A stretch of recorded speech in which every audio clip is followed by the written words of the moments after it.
BIONICLE Adventures 8 Challenge of the Hordika. Written by Greg Farshti. Narrated by Imruki, Toe of Fire. Chapter 4. Nokama and Gaki approached a rear entrance of the great temple. They had been expecting numerous Vizirac patrols to be guarding the place, but to their surprise, there were none. Even more amazing, the temple was largely intact. The Toa Hordika opened the door and hesitated. Finally, she took a step forward, only to stop again. What's the matter with me? Why does this feel wrong? Because you are no longer wholly connected to Matanui, Gaki said softly. The Hordika side of you is a corruption. That's the same reason Vizirac prefer to avoid places like this. Matanui is a spirit of creation, while they are creatures of destruction. We will need the great and noble masks stored in here when we return to the island, Nokama replied. So my Toa half will just have to be stronger. Steeling herself, she took a step into the darkness of the temple, then another, and another. None of them got any easier. She made straight for the special chamber in which Kanohi masks were stored following their creation in Ta Metru. The faster she got what she came for and got out of here, the happier she would be. Nokama tore the lock off the outer door to the chamber and opened it wide. She stopped dead at the sight that greeted her. A small creature, perhaps 1.5 feet in height, stood between her and the inner door. It regarded her quizzically, but did not seem to pose any threat. Still, when she sidestepped, it moved with her to block her advance. By the third time this happened, Nokama had lost patience. "Stand aside!" the Toa Hordika snapped. By this time, Gaki had caught up with Nokama. "Who is that?" the Rahaga asked. "I don't know. It seems to be guarding this place. But why against me?" "It is no Matoran or Matoran creation," Gaki said with certainty. "It is a creature that should not exist." Nokama went down to one knee to be on eye level with the Guardian. "Listen to me. I am Toa Nokama, the Toa Metru of Water. I need the masks inside that chamber. You have to let me in for the sake of the city." The little figure looked at her intently. It was almost comical in appearance, but she was in no mood to laugh. It flicked out its foot as if to kick away a stone in its path. Nokama suddenly found herself flying across the room. She slammed into the far wall, stunned. "Should not exist," repeated Gaki, "but obviously does." Inside the mask chamber, Kraka paused in her work to listen to the sounds of battle. She could recognize Nokama's voice and knew she might have only moments to finish her task. Still, the thought of flinging open the door and crushing the Toa of Water was very appealing. No, she told herself, time enough for that, later. Roodaka's plan will weaken the Toa, making them easy victims whenever I so choose. But Roodaka falls first. She shapeshifted into the form of a Kama and stepped over to where the masks were stored. They were sorted into 6 slots, silver, gray, great, and noble masks, just waiting for someone to don them and use their power. Above each slot was a hieroglyph representing one of the 6 elements. But that was not what concerned Kraka. No, she was more interested in what wasn't there. According to Roodaka, a Komatoran seer had made a special trip to the Great Temple shortly after the first appearance of the Morbuzak plant in the city. He had carved names above each of the 6 slots, names of those Matoran destined to be Toa Metru. When this was discovered by Gamatoran, they had hastily filled in the carvings, preferring that the will of Matanui not be revealed in such a way. It was Kraka's job to bring those names to light again. Using pinpoint control of heat and flame, she quickly melted away the protodermis used to fill in the carvings. One by one, the names reappeared. As she read them, Kraka could not stop a smile from playing across her lips. "Oh, yes," she thought. "Whatever else Roodaka may be, she is cunning. Too cunning to be allowed to survive." The sounds of battle grew louder from the other side of the door. Her work completed, it was time for Croc to make her exit. Willing herself to transform, she shifted into a duplicate of a gaseous creature once encountered far beneath Onumetru. Then she slipped beneath the crack at the bottom of the door and drifted into the outer chamber. Nokama was a little too busy to notice the mist that floated by just below the ceiling. Her efforts to go around and over the Guardian had all met with failure. Without so much as touching her, it had been able to flatten her time after time. With each blow, her rage grew. She could feel her Hordika side taking control. But she no longer cared. Gaki had hung back and watched the uneven conflict. There had to be an answer to what was happening here, and it had to be found while Nokama was still rational enough to listen to it. The Toa Metro of Water would have given up on charging headfirst long ago, but a Toa Hordika had little concept of strategy, only savagery.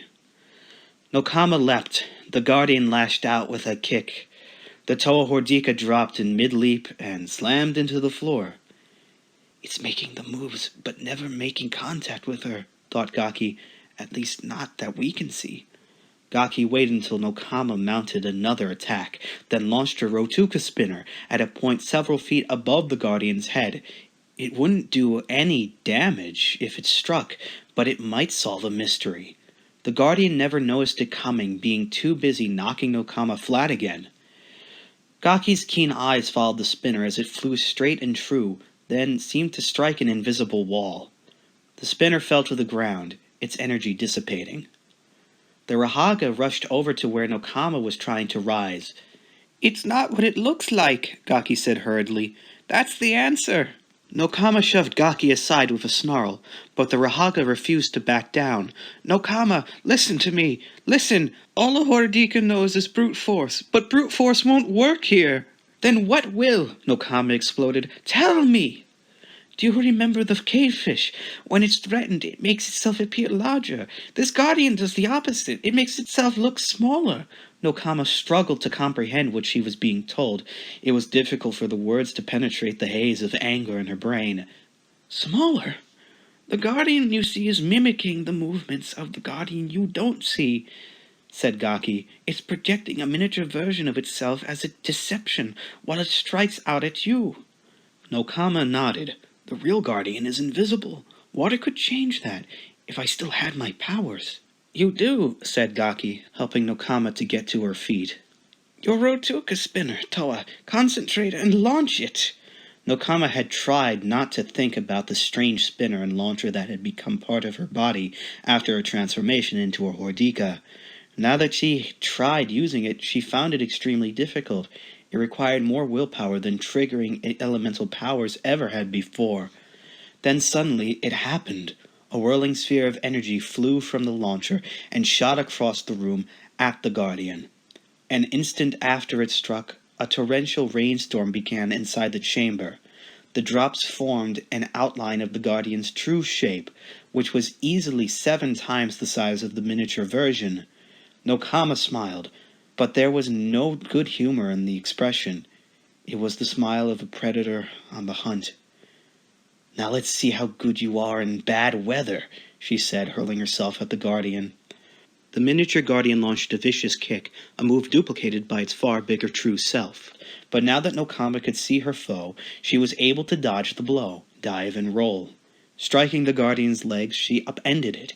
Like a felled tree, the creature toppled over and slammed into the opposite wall. Nokama sprang and pinned her enemy to the floor. "I am a Toa," she growled. I am! "It's all right, Nokama, it's over," said Gaki. "You've won." Slowly, reason returned to Nokama's eyes as she forced her Hordika side down. She looked up at the Roodaka, ashamed.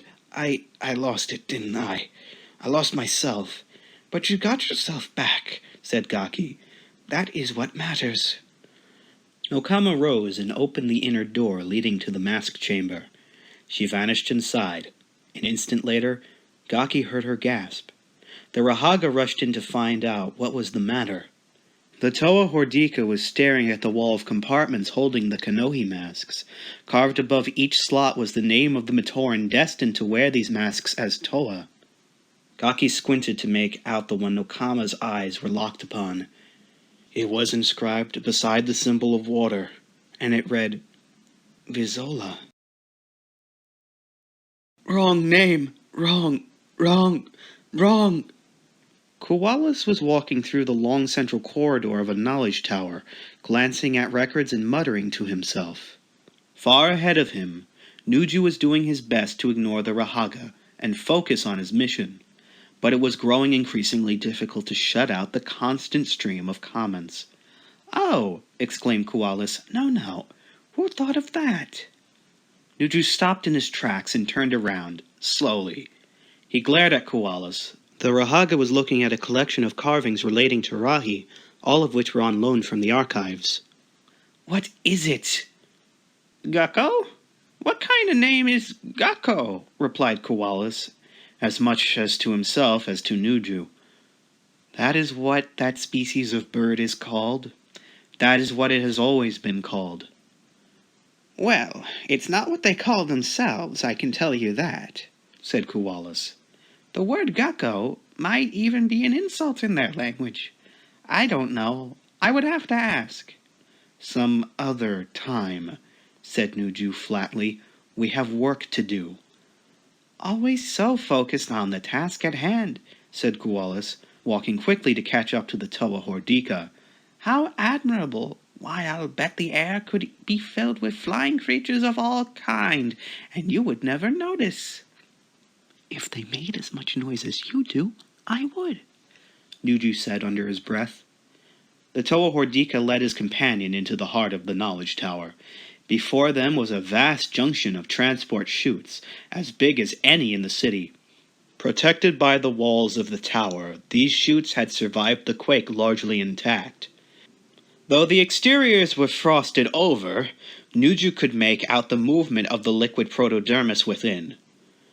Nuju walked to a niche in the wall and pulled out a long, curved blade that seemed to pulsate with energy. "All right. This is simple. Lematoran do it all the time." He handed the blade to Koalas. "Get on top of the chutes and slice one in two places about 1.5 bios apart. As it falls, I will use my Roodaka spinners to freeze both ends and seal in the liquid protodermis. But first..." The Toa Hordika launched 3 wheels of energy, sending them curving beneath the tangle of chutes. The result was an ice ramp that would allow falling chute sections to roll safely near to where Nuju and Koalas stood. The Roodaka looked from Nuju to the blade and back to the Toa again. "Why?" "Propulsion," answered Nuju. "The protodermis builds up tremendous force in the chutes. By fitting the sections into an airship, and then creating a small opening in the ice covering the rear of the chute, that force will propel us forward." Koalas looked doubtful, but he dutifully bounded to the top of one of the chutes and raised the blade. With a final glance at Nuju, he brought it down, slicing into the magnetic field that lined the transport tube. Sukarak exploded from inside the chute, knocking Koalas off balance. The Roodaka fell, barely catching the blade into the underside of one of the tubes and hanging on for dear life. The Horde launched multiple spinners at Nuju, trapping the Toa Hordika inside an electrical force field. Assailed by bolts of lightning and unable to move, he could only watch as the Vizrak spiders turned their attention to the Roodaka. Nuju closed his eyes and waited for the screams to start. End of Chapter 4.